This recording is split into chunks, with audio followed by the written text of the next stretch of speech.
What is going on? Welcome to Heaven on Earth. I'm Michael, the Leo Mystic, and this is where I channel the sacred guidance for this astrological week of the 22nd until the 28th of March. And happy spring. So sorry that the video, it just didn't upload, or it did, but it didn't put itself on, publish. So until someone made me aware of the fact that there was no forecast, I was surprised, and very rapidly, well, on Saturday, which is just a day before the new forecast, I decided to put it online. So, just if you notice that there is no forecast, by all means, do send me a message because it's my intention to do this every week. And so, we are, just as right now, I am not in my house. I am traveling, obviously, to Spain. Our house is sold, so this is a new adventure, and obviously I don't have all the equipment is in the car, and I have to roll with what I have. So that's why we have this beautiful background here in the house of my girlfriend's mother. And anyway, let's get into the forecast. Spring equinox, Aries is about fire and about action and a new adventure, right? So guess what? That's exactly what's happening, and it's a new start in a way. Now, as I already said, the spring equinox chart is where Venus is in Pisces and Mercury is in Pisces. So honestly, it's really a lot of confusion, and Mars in Gemini on the North Node is fighting for truth, and is really rapidly, very jittery, searching for that truth. But honestly, as I already said, this is about downloading messages and really not, trying to use the right brain.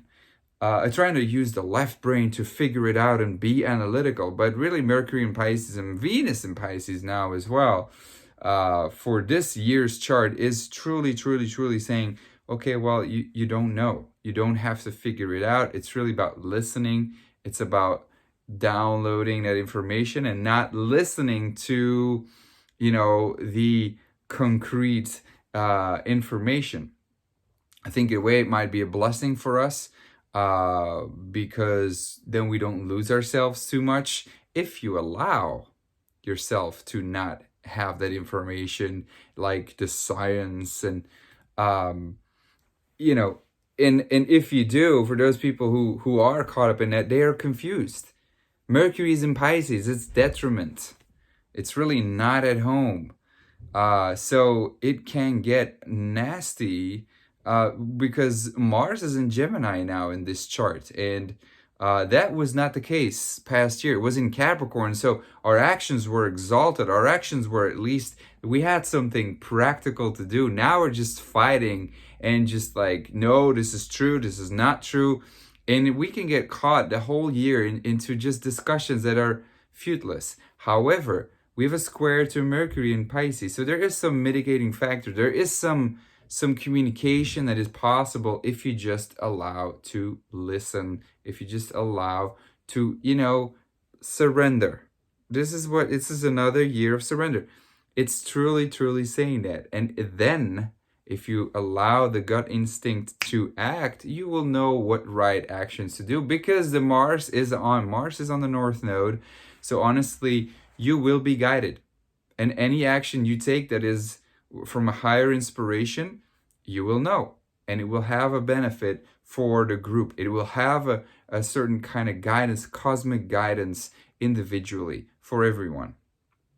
Now, for this week, because that's the whole year, this week is really, Venus comes into Aries, and it's really our values, what we find valuable is really like we're really eager to go get it. We want things. There's a strong desire nature. So it just fuels the fire. It just fuels I want to know the truth. I'm going to make sure you tell me the truth.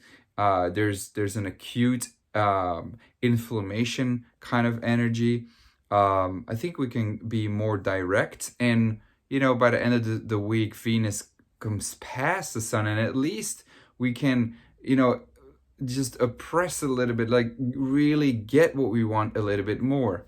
I honestly think it's until the 4th of April, when Mercury comes into Aries, that we truly, truly, truly can move on, that we're truly, I feel that there we're gonna, you know, make decisions that are more like, okay, it's time to move on, it's time to progress, it's time to, you know, get things going. And but honestly, Mercury there in Aries with Sun and Venus making Mars in Gemini important.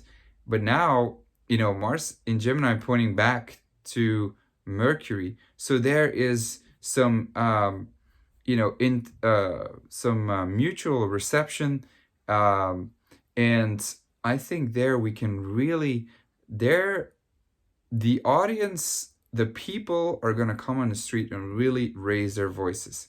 I think the rebellion is going to start there, right there. And at the same time, you know, it's really Saturn in Aquarius, just keeps, there keeps being a block, there keeps being a sort of fear around, you know, being around each other. And it will only be until Saturn is in Pisces in a year, a half, when this is all gonna be like, not over, but at least calm down. And I think, you know, the nodes will get out of Sagittarius, and the whole energy is going to cool down, I hope. You know, at least the energy is going to shift, and we will be accustomed to these things. And I think there will be less restrictions on the public. So, but for now, you know, that's just what we're going to have to deal with. And it's just a clear separation. It's just a clear cutting of what is, you know, what is true for you, what is true for me. And that separation, that divided, the division, Mars and Gemini. So by the end of this week, Friday, we have Moon in Virgo squaring the nodes, Mercury opposed squaring the nodes, and then obviously with Mars on the nodes, there's some important, you know, anger issues that are going to come up, because Moon in Virgo really wants to be in control of the situation and wants to, you know, just like understand and have something practical to do. But, you know, Mercury opposing that in Pisces, just like, I don't know what to do, and I'm just sick of this, and it's just like, I'm confused, and it's just going to be maintaining the confusion the whole time. But it's squaring the nodes. So Moon in Virgo, you know, needs to listen to Mercury, but Mercury also needs to listen to Moon in Virgo. So there is that mutual reception. Well, it's not mutual reception, but there is reception. So at least I think we can at least get something practically done, and whatever it is that we separate, whatever it is that we judge, whatever it is that we can cut out or decide, there's important decisions that can be made there. But it's going to feel like we are crucified, but it's going to be necessary to wake you up to a certain kind of truth, to certain knowing, to certain insight, wisdom, knowledge, whatever. It's really about knowledge. It's really about information. Everything. I mean, we have Piscean, Virgo, Gemini, and Sagittarian energy, and honestly, it's really about knowing truth, understanding, insights, knowledge, information, and learning what to do with that information in our lives, how to apply it without a certain kind of framework that society offers us, but really understanding, okay, this is what I need to do. I'm going to have to take responsibility myself, or I'm going to keep being a slave. If you want to keep being in 3D, keep being a slave. And you know what? That energy is there big time. And it's just going to get worse. But the situation gets worse, so we learn the fucking lesson.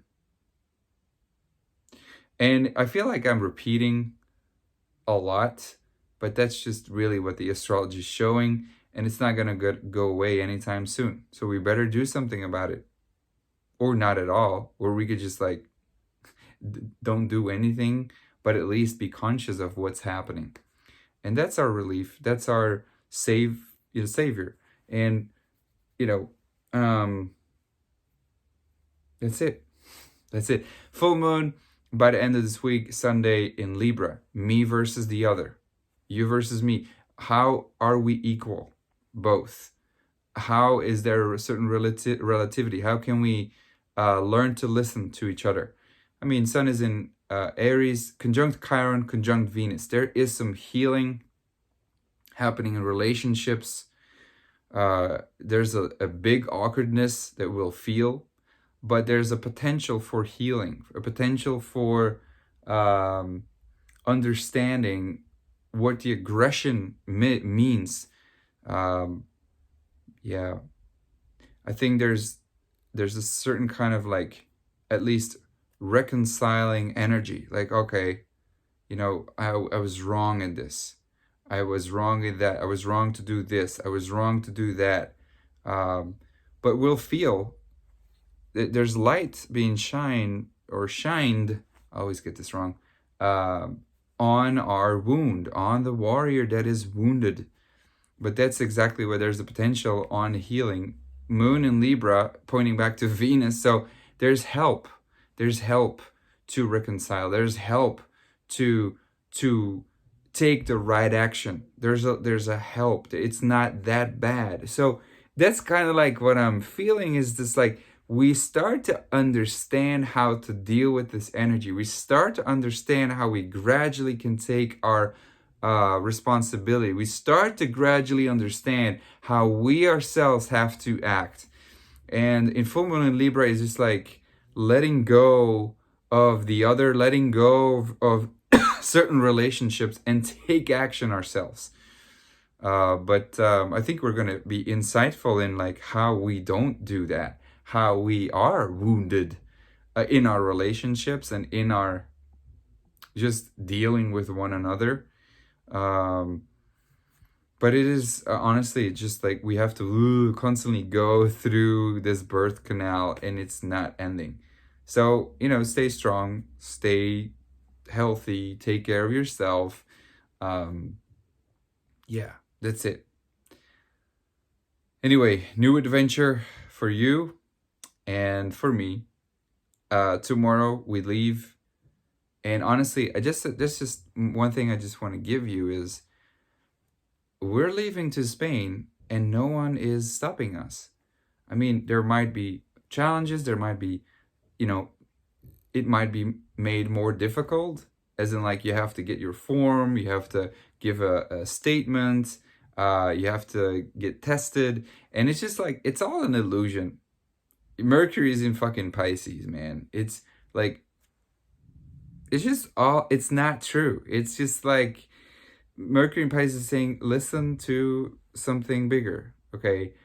You can do whatever you want. All of these, so-called rules, they're just distraction. You keep doing what you have to do and just keep standing in your power. Don't give your power away. But you can't keep traveling. People are like, oh, I can't travel because this and that. No, there's always a fucking way. You just don't have to push. You don't have to strain. There's like, what do I prefer? What is life wanting from me right now? And how can we do it? How can we make sure we can, act and from a higher force? And it's like, okay, I'll be guided. And it's just like, no, you don't, have to, follow the rules. You can just like do whatever you want. And it's just like, these are all distractions, and just see through it, see through the veil. That's it. And then just keep traveling. I mean, obviously, have respect for one another and, use your mind. But honestly, there's just too much drama, too much lies being told, and too much fear being installed on people. Saturn is in Aquarius. So honestly, just like keep living your life. Don't be distracted by all the rest and you'll be freaking fine. Travel if you want to. You can do it. Enjoy. You know, don't stay where you are. Explore. Keep exploring. All right. I have to say, long distance travels, obviously, South Node is in Sagittarius. All right. If you are escaping because you can't deal with it anymore, that's a different, lesson that you have to learn then. Just saying. Right. Much love. See you next week and have a beautiful week. It's yours.